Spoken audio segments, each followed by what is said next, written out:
Bom dia, gente. Bem-vindos ao nosso Dose Diária de hoje. E hoje eu tô animado aqui porque eu acho que vai ser um tema que me interessa muito. Eu acho que é um campo muito legal de conversa, que é sobre a questão do dilema na vida, as escolhas que se apresentam como dilemas, especialmente nessa situação aqui que eu vou ler.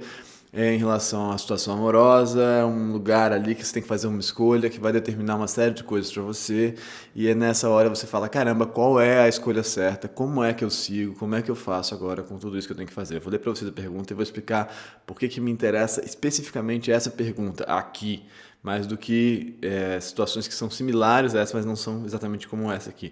E desculpa a pessoa que eu tô tão animado com uma questão que para ela, na verdade, é dolorosa, dolorida, enfim. Vamos lá. Oi, Manu, tudo bem? Estou passando por uma situação meio chata e não sei bem o que pensar disso. Namoro um cara muito massa há 1 ano e meio. Depois de 4 anos de tentativa dele de começar um relacionamento comigo. Há 1 ano e meio eu topei tentar viver isso, considerando que ele era um cara massa, que eu respeitava e admirava, e desde então temos tido uma excelente convivência. Com todo esse processo, eu aprendi a amá-lo profundamente. Embora fosse para mim uma situação de medo pensar em manter esse relacionamento para sempre, o que foi a primeira vez que senti. Recentemente comecei a conviver com uma pessoa no trabalho de maneira muito próxima por conta das circunstâncias e isso definitivamente mexeu comigo. Estou profundamente apaixonada e ele também. Falamos sobre isso e decidimos nos afastar em respeito ao meu namorado. A situação, no entanto, está bem insustentável. Amo meu namorado, mas não sinto aquele quentinho no peito, mas também não sei dizer a importância disso para o relacionamento em si. Será que você poderia falar sobre o apaixonamento e a importância dele numa relação? Hoje sinto que faço muito bem para o meu namorado, mas poder viver algo com alguém por quem eu sinta algo mais forte parece delicioso.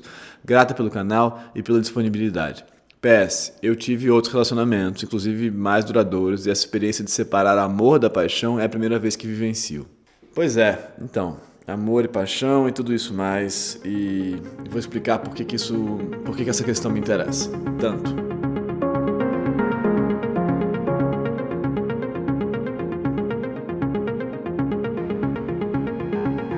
Me interessa essa história porque é o seguinte. Nesse momento agora, aí tem algo que vocês estão aí em casa pensando, não, é lógico que ela tem que fazer isso, é lógico que ela tem que fazer aquilo. E aí tem uma série de decisões sendo tomadas nas cabeças de vocês aí, de acordo com as estruturas de valores que vocês têm, que cada um de nós carrega. Então, o que eu poderia fazer aqui é dar uma opinião para ela, falar, eu acho que o mais importante é tal coisa, eu acho que o mais importante é tal outra coisa. Como em geral a gente faz na vida, a gente dá opiniões em função das nossas estruturas de valor, das nossas estruturas psíquicas também, de como a gente enfrenta o mundo, de como a gente experimenta o mundo. Os valores e a nossa subjetividade são coisas que estão totalmente conectados, né? Mas o que eu acho de interessante nessa história é que, para mim, ela não tem uma resposta certa. Ela não tem o certo a se fazer é isso, o certo a se fazer é aquilo. Tem situações na vida que é mais fácil da gente olhar uma resposta certa, né? Falar, cara, isso aí não tá bom. Tem situações éticas, por exemplo, que você fala, isso aí de acordo com os parâmetros éticos dentro dos quais a gente vive, não pode ser feito. Isso aí você não pode matar alguém, não dá pra fazer, não tá certo. Você pode dar uma discutida e tal, não. Pra mim não vai funcionar. Eu acho muito ruim essa ideia, em qualquer caso. Bom, não é essa a situação. E esse tipo de situação, quando eu comecei a formular o negócio da autoescrita, da prática da autoescrita, num determinado momento, lendo muitas pessoas, me mandando coisas e tal, eu comecei a formular um pedaço do conceito lá da autoescrita que tem a ver com a questão do dilema. O dilema é um tipo de escolha muito específica que a gente enfrenta na vida, o dilema, que não é uma escolha qualquer, que é uma escolha que determina situações que são importantes para você a partir dali, que vão é como se ele fosse abrir dois caminhos, mas se você pensar um pouco, qualquer escolha faz uma bifurcação na sua vida, as mínimas escolhas também fazem bifurcações, mas o dilema especificamente, ele é uma escolha que tem um grau de investimento da sua integridade física, relacional, mental, de qualquer ordem, muito grande. Então você está se colocando em risco. Algo de um valor seu fundamental está sendo posto em risco. Se ela fosse essa pessoa aqui, uma pessoa sem questões éticas, sem questões sem preocupação com o outro, sem empatia, sem decência, sem integridade, sem o que quer que você queira chamar, uma pessoa relaxada com isso, decência é uma palavra forte, mas enfim, ela não estaria preocupada com isso, ela estaria falando, cara, eu vou viver isso aqui de um jeito, de outro jeito e tal. Isso quer dizer que ela é uma pessoa que está dentro de um código moral rigoroso, que ela vive que ela vive um relacionamento fechado. Isso quer dizer que ela não quer mentir para nenhuma dessas duas partes. Bom, e assim segue. Isso diz várias coisas sobre ela. Isso diz que, então, isso para ela, essa é uma situação de dilema. Qualquer escolha que ela faça vai colocar em risco uma cadeia de valores que para ela é importante. Se ela escolher o viver uma paixão lá, uma coisa, ela está botando em risco a estabilidade e a troca e a intimidade e a confiança e tudo isso que ela construiu nessa relação. E o cuidado com esse outro, a empatia dela com esse outro, que é muito forte, né? Ela está botando em risco a imagem ética dela mesma em relação a esse outro. Se ela escolhe ficar aqui, ela está botando em risco o desejo dela de viver uma paixão, o desejo dela de viver um arrebatamento. E aí? Então isso quer dizer que isso é uma situação de dilema, porque isso está colocando em questão os valores dela. Poderia não ser um dilema, mas o que o dilema revela pra gente, por isso que ele foi tão útil na autoescrita no dado momento, é que ele diz sobre a gente, muito fortemente. Ele diz sobre quem você é. Então, quando você enfrenta um dilema, você percebe que você não é o herói que você achava que você era, perfeito e tal, que vai enfrentar tudo sem problema.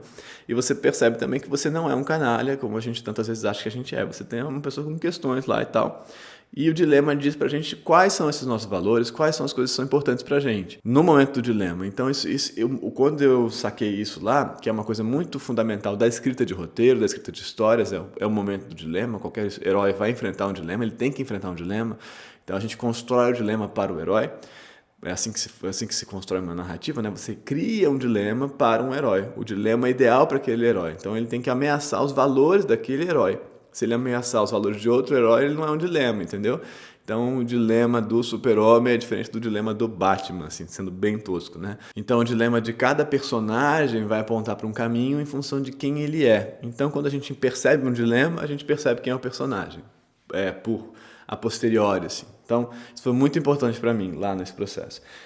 E aí, então, eu diria para ela que muito tristemente e muito felizmente também que não tem escolha certa. Qualquer escolha que ela vai fazer, como em qualquer dilema, vai gerar uma perda para ela, vai gerar uma dor para ela e vai gerar um luto para ela, vai gerar um processo de ter que aceitar que ela perdeu alguma coisa, de ter que aceitar que ela escolheu um caminho, que esse caminho gerou uma perda de um outro caminho. Isso é a aceitação do real, né?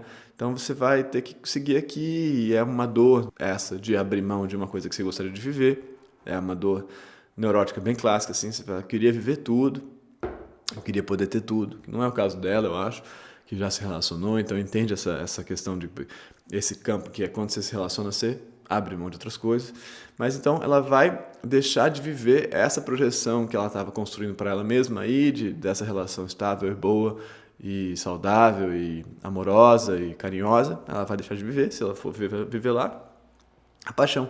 Ou ela vai deixar de viver a paixão, esse arrebatamento, esse sexo, toda essa fantasia sexual que está construída aí sobre esse outro sujeito. Sexo no sentido amplo, tá? Não estou falando só de penetração, de sei lá o que, enfim. Estou falando da sexualidade, né? Do erotismo, que está apontado ali para ficar aqui numa coisa branda. Ela vai me perguntar, então, qual que é o valor da paixão nessa relação, assim, nas nossas relações. De novo, se ela fosse uma pessoa não investida na narrativa do apaixonamento, isso não seria uma questão para ela, né? Ou se ela fosse uma pessoa totalmente investida nessa narrativa do apaixonamento, né, que esse fosse o valor para ela, mais forte, ela também já teria falando, cara, eu vou ter que sair fora daqui, eu vou ter que viver isso. Então isso aponta, de novo, esses valores para ela aí, de que, cara, o valor do apaixonamento para mim é grande, é intenso, parece bom, parece delicioso, como ela usou a palavra, uma palavra muito boa, parece bom, mas ele não é total. Se ele fosse total, ela não estaria em dilema. Ela estaria só lidando com o medo de fazer aquilo que ela já sabe que vai fazer, entendeu? E aí a pergunta de como é que essas coisas podem estar separadas, elas totalmente podem estar separadas, como tudo pode estar separado junto, só que depende de quem você é, né? Depende e é isso também diz pra gente de novo que cada relação é uma relação. Então você pode perfeitamente construir uma relação amorosa na qual não existe apaixonamento. Tá errado isso? Não, não tá errado. Tá proibido isso? Não, não tá proibido. Isso também é muito legal porque diz pra gente que, de novo, cada maneira de se construir uma relação é uma maneira de se construir uma relação. Para ela estava ótimo até agora, era uma relação sem o arrebatamento enlouquecedor do apaixonamento, que tem muito a ver com, como eu falei ontem, eu acho no vídeo de ontem, uma espécie de enlouquecimento concreto, de situações hormonais que acontecem com a gente. E tem a ver também com uma narrativa que apresentam pra gente a vida inteira de que você tem que viver um apaixonamento, que isso é o grande valor. E, bom, aí o problema pra ela é que se ela for viver esse apaixonamento, ela não sabe o que vai acontecer depois. Pode dar errado, a situação pode se separar e tal, e ela perdeu aquela relação que era muito legal. E é isso aí, isso pode acontecer. Tem chance grande disso acontecer. Se ela ficar aqui, isso aqui também pode dar errado, ela pode culpabilizar essa relação aqui na qual ela ficou por não ter vivido aquele apaixonamento. E aí a relação passa a não ter mais a mesma harmonia que ela carregava. Então é isso, entendeu? Então é isso que eu estou querendo dizer. Ela vai ter que fazer uma escolha e qualquer uma dessas escolhas vai gerar uma perda. O que não dá mesmo para fazer, e tem que ter cuidado para não fazer, é cobrar dessa relação na qual ela está, se ela ficar, o apaixonamento da outra, ou cobrar do apaixonamento o preço por ter perdido a harmonia e o encontro e o amparo. Não dá para cobrar. A escolha que você fizer, você vai estar implicando, não dá para você culpabilizar uma coisa de um lado e da outra, entendeu? Não tem como você fazer isso. Isso não é justo com você e nem com outra coisa. Então, entender que você vai ter uma perda. Nesse momento você vai ter uma perda de um futuro possível. Então, quanto antes você entender esse processo, de que isso vai ser doloroso, de qualquer forma que seja, menos chance você tem de estragar qualquer coisa que seja que você vai viver depois. Cobrando dessa coisa o custo por ter perdido a outra. Entende? Então não faça isso, só te digo isso, só posso te dizer isso nesse momento. Não cobre da coisa que você escolheu viver o custo de ter perdido a outra coisa que você escolheu não viver. Entendeu? Isso é muito importante, porque não há escolha certa, só que você vai descobrir sobre você nesse momento. Então eu escolhi desse jeito nesse momento. Talvez seja um padrão de escolha, igual o que você fez sempre, lá vou eu de novo fazendo isso. Talvez não. Talvez seja uma inauguração de uma nova forma de escolher para você. E você vai falar, caramba, dessa vez eu fiz diferente, e me estrepei, ou foi muito bom. Não se sabe, não tem como saber agora. Você vai ter que enfrentar esse desconhecido, sabendo que você vai ter um sofrimento, algum grau de sofrimento em qualquer um dos casos. Eu espero que tenha ajudado alguma coisa, isso aqui, não sei se ajudei, espero que sim. Pensa isso aí, tenta pensar isso, que você vai fazer uma escolha. Vai ser doloroso, mas é o que é, assim. E tem um amigo meu que fala muito isso. A vida não é dramática, a vida é trágica. A vida é trágica, a vida não é dramática, não tem drama. Ela é trágica, ela é o que é, vai ser o que for. Todos caminhamos para um fim marcado, né, na tragédia. Então você, não no sentido de destino determinado, mas no sentido de que o que você fizer vai ter sido feito. E o que você fizer vai determinar uma série de coisas. E tudo bem. Não sofra com o que poderia ter sido nesse sentido, entendeu? O que você fizer é isso, vai gerar um sofrimento e um prazer, de alguma ordem. Mas é legal o que isso diz sobre você, sobre os seus valores, sabe? O que isso diz sobre quem você é, como o valor que a paixão tem pra você, o que você sente, o que você quer sentir, enfim. Muitas coisas isso diz pra você. Diz de você, né? E, bom, vamos em frente, vamos tentar. E saiba que você não é uma canalha por conta disso, de jeito nenhum. Isso é o mais importante, entender que você não é uma pessoa ruim por conta disso. Você está enfrentando um dilema. Gente, muito obrigado. Se inscrevam no canal, compartilhem esse vídeo, mandem ele para alguém, comenta aqui embaixo, lê o comentário, comenta os comentários, curte o vídeo, faz o que você quiser fazer, curte mesmo, curte várias vezes. E aí amanhã eu volto com mais uma pergunta, tentando pensar coisas. Muito obrigado pela interlocução toda de todo mundo. Estamos aqui tentando pensar a vida, estou aqui e estou aprendendo muito nesse processo. Certo? Até amanhã. Qualquer coisa, estou por aqui. Um beijo. Tchau.